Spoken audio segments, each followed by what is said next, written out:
Vous n'êtes pas au Pérou ici. Vous n'êtes pas au Pérou ici. Vous n'êtes pas au Pérou ici. Vous n'êtes pas au Pérou ici. Vous n'êtes pas au Pérou ici. Vous n'êtes pas au Pérou ici. Vous n'êtes pas au Pérou ici. Vous n'êtes pas au Pérou ici.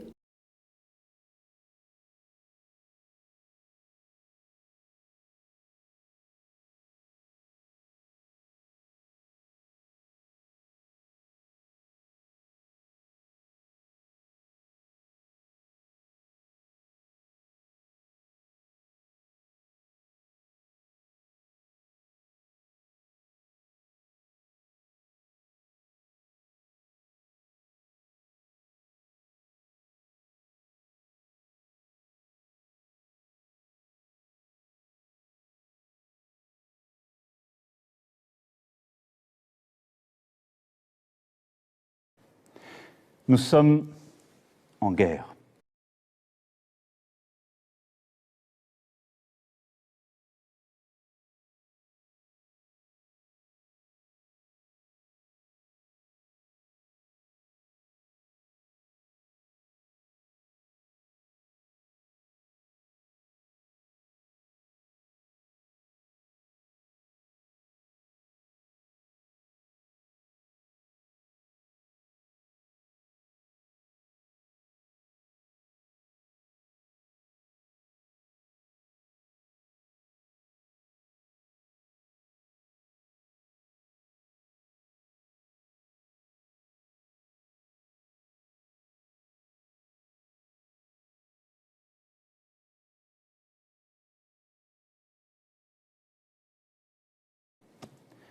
Nous sommes en guerre.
Nous sommes en guerre.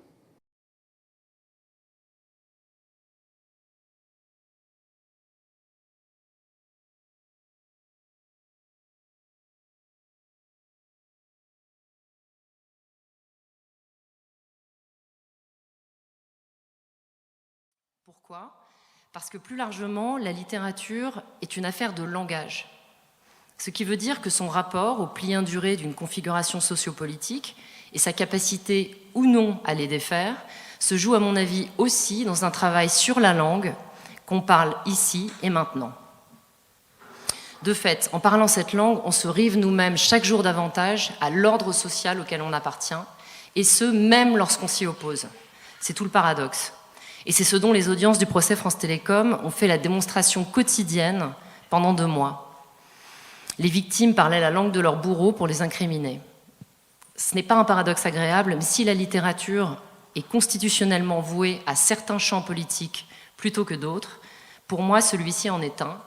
Aller au bout de ce désagréable-là, tirer les conséquences de cet emprisonnement collectif dans un ensemble d'automatismes que la langue articule en nous. Car qu'on le veuille ou non, cette langue qu'on parle collectivement est une institution. Elle a une efficace régulatrice et vouloir sortir de l'ordre qu'elle emporte, ça demande, je crois, de la faire travailler pour la déranger en nous. Travailler, je l'entends ici au sens où l'humidité fait travailler une porte en bois. La faire gonfler, la condenser, la décomprimer, la décomposer, la désinscrire ou la réinscrire dans le monde d'où elle tire sa cohérence. Bref, faire varier ses états, faire varier ses places pour parvenir à s'en saisir, pour distinguer la logique productive selon laquelle elle opère et comment elle opère en nous. Après tout, L'idée, c'est qu'à force d'être travaillé par l'humidité, il arrive qu'un jour, certaines portes en bois ne ferment plus et qu'elles restent ouvertes.